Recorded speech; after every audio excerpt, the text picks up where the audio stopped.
What I want to do here now is maybe lift things up a little bit in terms of the perspective, as I mentioned, and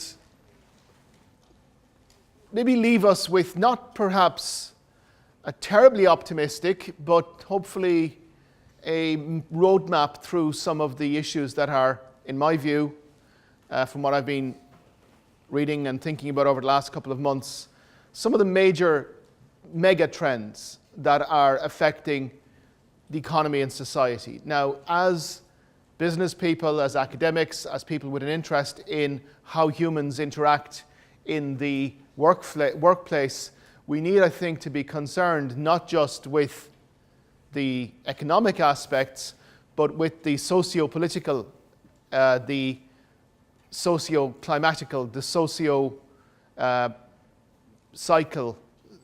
perspectives that are there. We are not just cogs in the machine. In no special order, then, let me think about 8 or 9 megatrends, and there's a couple of issues that I think are important in each one of them. And in many ways, I'd like not to give answers, I don't have them, but I'd like to ask you to think about these as you go back to work, as you deal with the inbox, as you look at the issues that are facing you, as you think about whether or not you should have, a little bit of meat and go down the Healy-Ray view, or should you be like Leo and start getting us lean and mean and brimful of energy. I noticed this morning that Brendan Griffin, our sports minister, is in the paper having lost 5 stone over the last year. This is something that I see very worryingly. I myself have lost 5 stone over the last year. It seems as though the global obesity crisis has hit the Irish middle-aged male and has prompted us to look in the mirror and go, no, hang on, we have to do something about that. But that in and of itself is the first mega trend, one of the first mega trends. We actually have never had it so good. I'm 54. When I was growing up, the defining feature of the non-European, non-Western world was global endemic famine. That's disappeared. And this is the most basic thing that a society, that a species can do, is continue the future of its young. If you can't feed your children, it doesn't really matter about the HR analytics. It doesn't worry you about Brexit. If you actually can't put food on your table, nothing else matters. And that has gone. Now, whether that issue will continue to be not a problem is a question I'll come back to at the end of this talk. But we've seen over the last 2 decades the eradication of global mass starvation. And we are fast on the way to seeing the eradication of global mass poverty. This may surprise us, but it's a reality. In 1990, 750 million people in China lived below the global purchasing power parity adjusted dollar a day, whatever level you want to put it, lived below the global poverty line. That's now less than 7 million people. The fastest growing parts of the world are sub-Saharan African countries. You look at the paper today, it's all about the attack by Al-Shabaab on Kenya. Kenya, on the other hand, has one of the world's most sophisticated mobile telephony projects, along with Ethiopia. And this has allowed, for example, these countries to leapfrog some of the technological bottlenecks in relation to getting a market-based solution to some of the issues that have plagued them. So we've seen the growth through globalization, through economic development, of a much more wealthy global economy, much healthier global society. That mega trend is there. A large chunk of this has been driven by the growth of urbanization. We're seeing the growth of megacities. I spend a lot of time now in China, and there are megacities there defined as cities of 10 million and more, of which many of us have never heard and would be hard pushed, even having been there, to point out on a map. By some figures, if you take the urban region, Chongqing, in the center of Sichuan, is the world's largest city with 40 million people right now. I would suspect that most of us here would be hard pushed to push it up, to point it on a map. But in fact, the biggest mega cities in the world in 2050 won't be in China. They'll be in India. There'll be cities like Mumbai, Kolkata, Delhi, cities of 20, 30, 40, 50 million people. The projection for 2075, where hopefully, our kids will still be around, is the largest city in the world. Anybody want to take a guess on which city it will be and its number of projected inhabitants? Anybody? Nigeria? Lagos. 75 to 100 million people. Now, this is an incomprehensibly large number of people in one urban area. But the future of the global project is an urban future. And that urban future is increasingly going to be a smart and connected future. As we see the growth of technology, we're seeing cities, even mega cities, in what we might have traditionally considered to be third world, developing, whatever way you want to call it, environments, becoming much more technologically adept. Now, it doesn't mean they're any easier to manage, but they are there, and they are connected, and they are smart. And there are smart city initiatives all over the place. The problem we face in the Western world is a problem of sunk costs. We have huge infrastructure in place for the mid-20th century city. We do not have huge infrastructure in place, nor I wondered if we have the capacity to plan for the infrastructure of the mid-21st century city. This is a major question that we need to raise in our minds. Are we positioned to take that leap? These cities are going to be connected. Now, this connection has good and bad. I'll come to some of the good and some of the bad in a moment. But the future is one of urban. The future is one of smart urban cities. Ireland has a problem in its perception. I come from the bog. I live in the bog. I come from Kerry. I come from Healy-Ray territory. I live outside Naas. The reality is, whether we like it or not, you're not going to get Intel to move to Killarney. They might go on their holidays. They might go for an away day for the senior management team. You're not going to get mega factories setting up, well, certainly not in Athenry, but outside the major urban areas. The future economic growth of Ireland is going to be in the cities, not in the towns, in the cities. It's got problems, that's got issues. We see in the salary survey the problems that brings. But that is the future. We can stand and rail against it like King Canute, or we can embrace it. And that future is going to be one populated by Generation Y, millennials. We've touched on, and in the salary survey we see some ideas about the aspirations of Generation Y, whether it's because per force they have to or because there is some generational shift. They are more engaged with the idea of a disaggregated work life. They are more willing and able, or at least embracing of taking time out to do other things. It's a much more fragmented workforce in terms of its perspective on work than we have seen before. Have we got the capacity as HR managers, as SME owners, to deal with the challenges thereof, given that most of us are probably of a generation or two away from that perspective? The youth are always different, but these are quite a degree different. If you look at the gradation of generations, there's been a bit of a step change. They're footloose, they're mobile, they're incredibly smart. And despite technology, they're the future of work. So unless we embrace those challenges and give them the kind of work-life environment that they wish to have, we're not going to hold on to them. And we're going to find ourselves in a continual churn of having to hire people, to replace people, and not get to the root of the problem, which is how do you keep them happy? How do you keep them in work?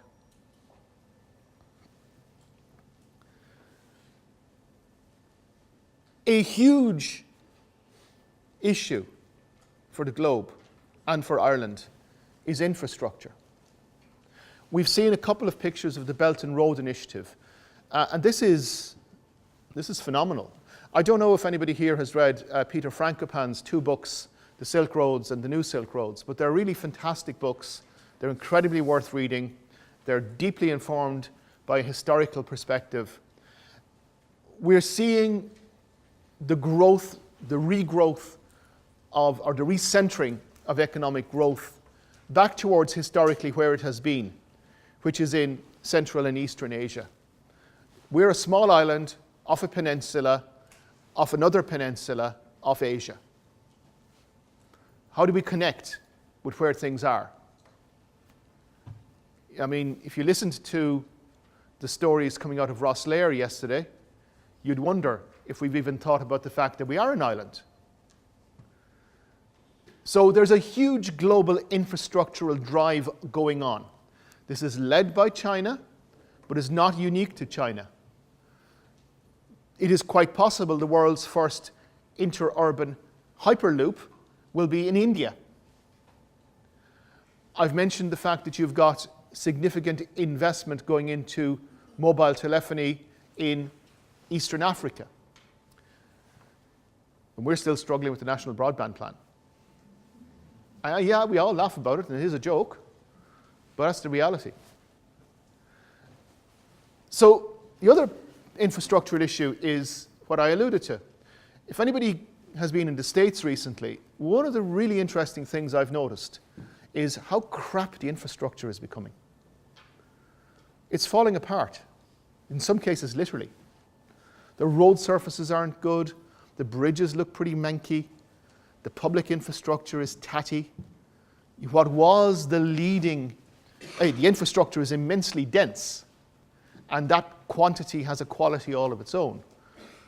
But the investment into US infrastructure and into Irish infrastructure, into UK infrastructure, has not been going in.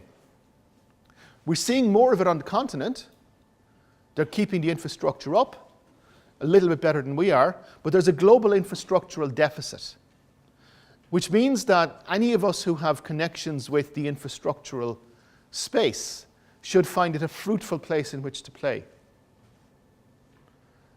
From the Irish perspective, the crucial issue is to invest in an adequate 21st century infrastructure, which is urban-based, which is technology-based, which takes account of the fact that, yes, we are on an island. You know, there's ports dotted around the country. Cork is a great port. Ringaskiddy is a great port. There's a port in Waterford. You know, for many years, one of the largest importing ports in the British Isles for wine was Dingle. So we need to think about this global infrastructural deficit that's going to shape where we are. Now, I alluded to the National Broadband Plan. The average speed in megabits per second in Ireland is now 18 megabits per second, which is pretty good. But it falls far behind the average in Singapore, which is 65. And 10 is seen as the bare minimum now for interaction with the world. If we don't have an adequate broadband infrastructure, we are not building the equivalent of not even tarmacked roads, but gravelled turnpikes through which horses and carriages can travel. And we are cutting off our future economic growth prospects. And we've talked and talked and talked about it. We may as well have as the song for it, we've been talking about Jackson, because that's where we're at. We should just put Johnny Cash in charge of it.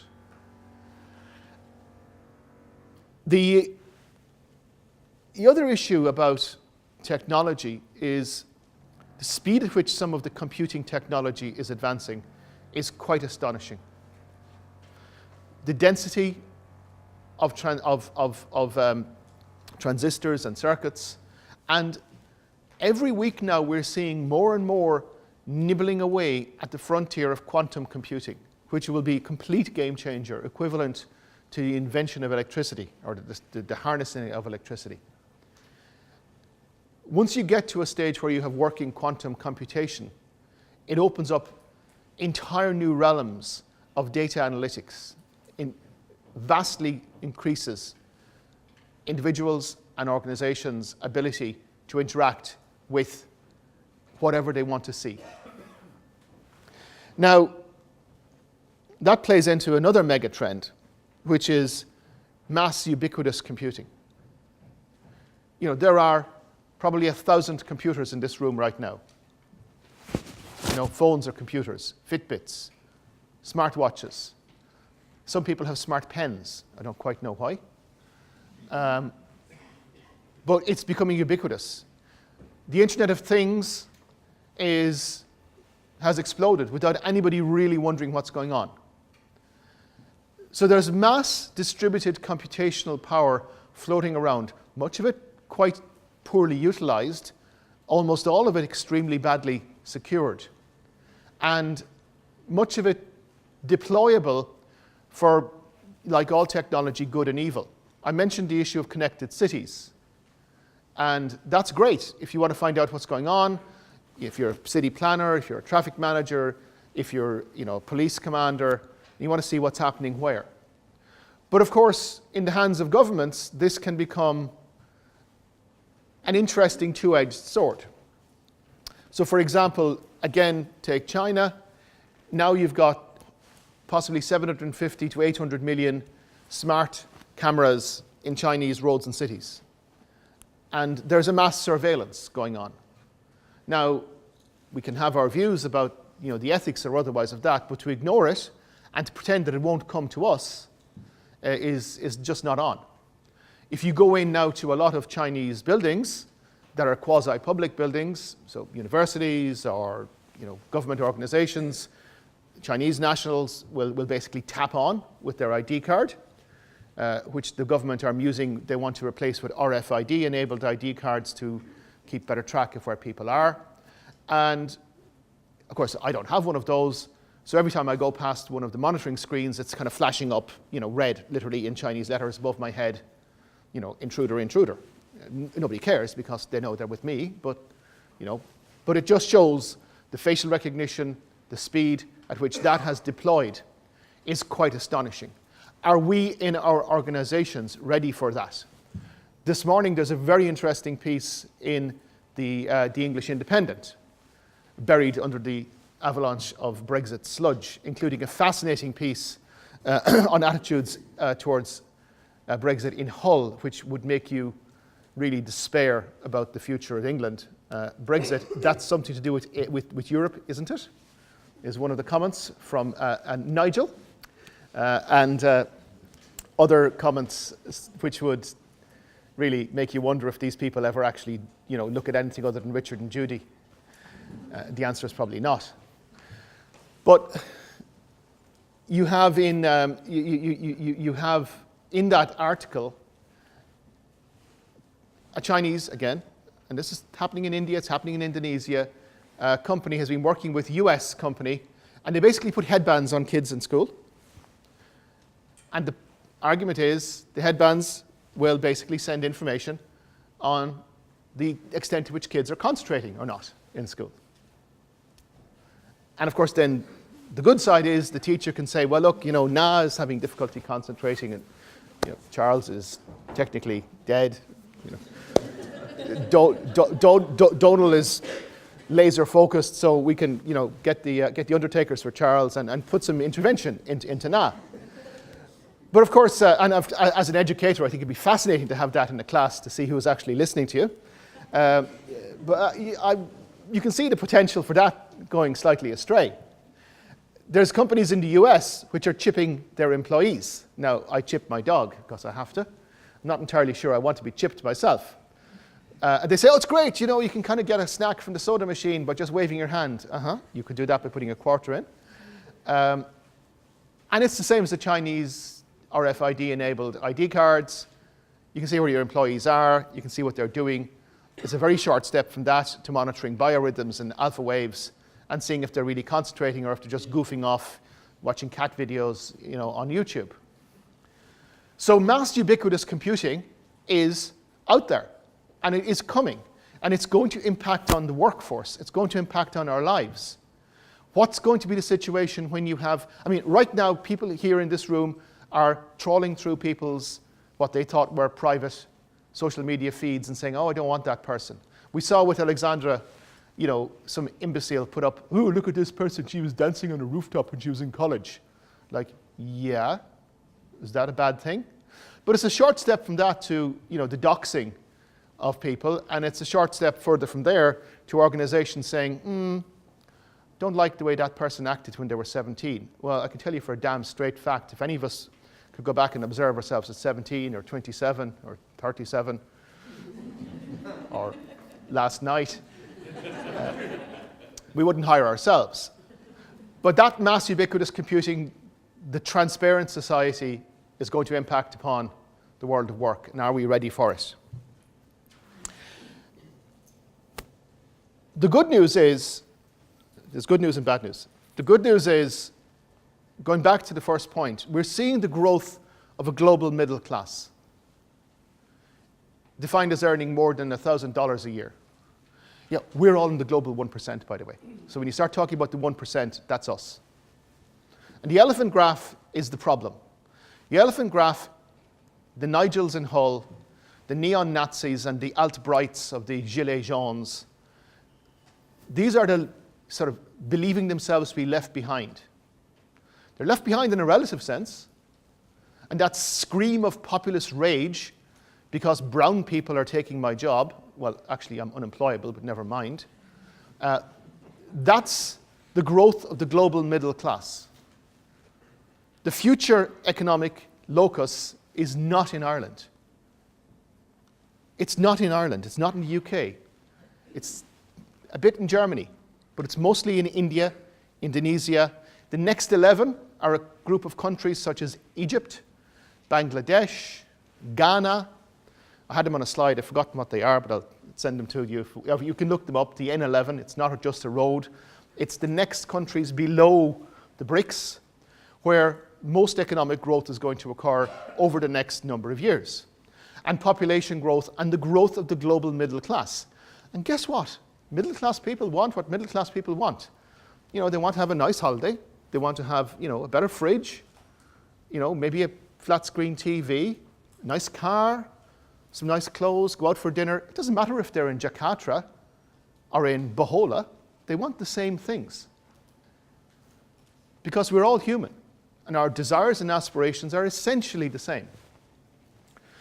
Are we in a position as companies, as HR consultants, as HR directors, to take advantage of this growing, this exploding global middle class, where 2 billion people will enter the middle class globally over the next 15 years? 2 billion people.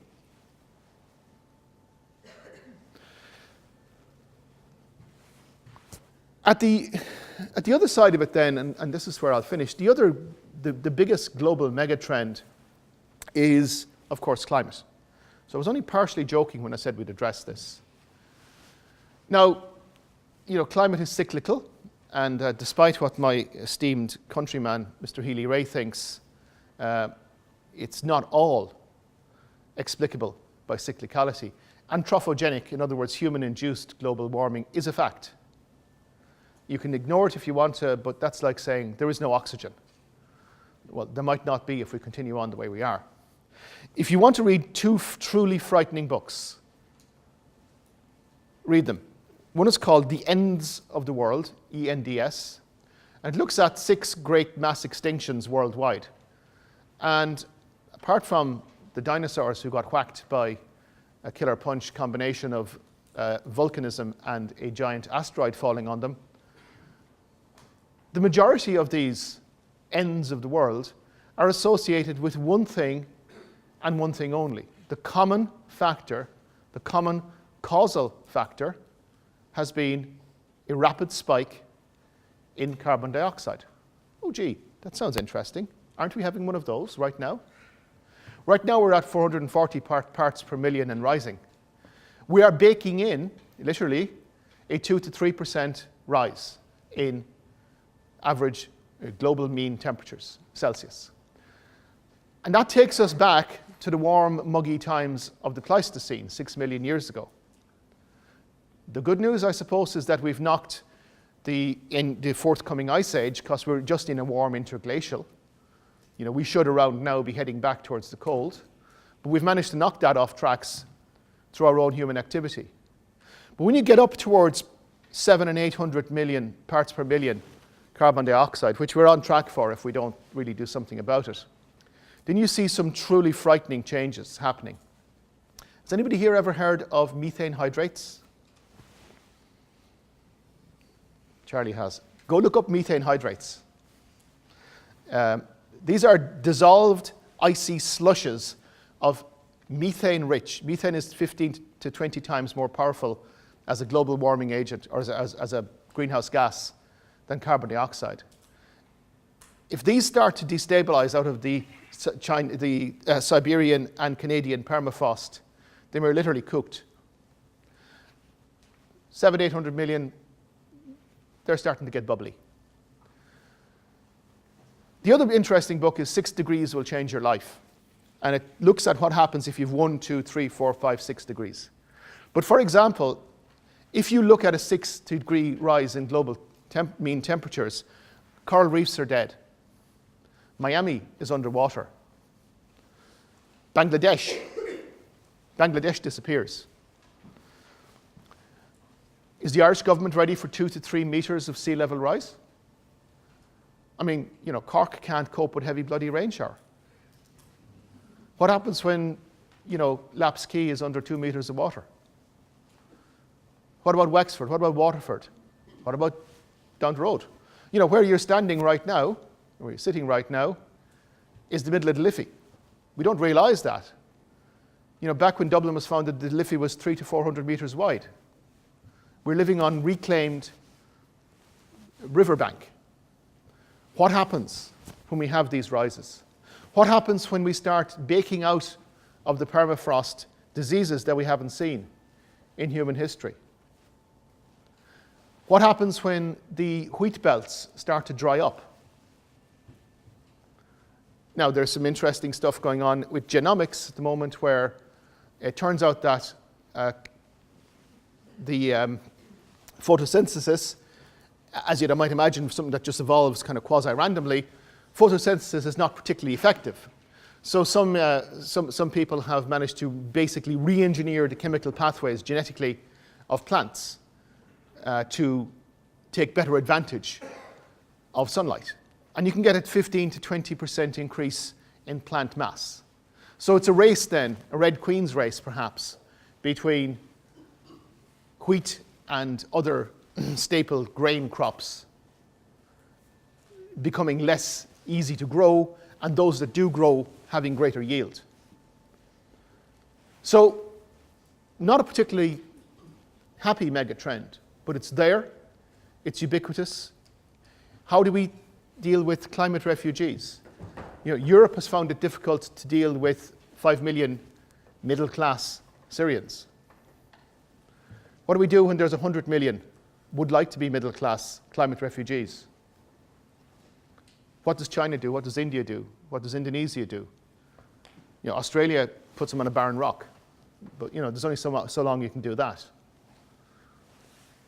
These megatrends are there, and more. They're the background base notes to the economy and society we're going to face in the next 5 to 50 years. As organizations, ultimately, we need to take a long run. We need to take a perspective of how can we keep the organization going forward. Are we prepared for those? Have we got the resilience? How aware are we? Thank you.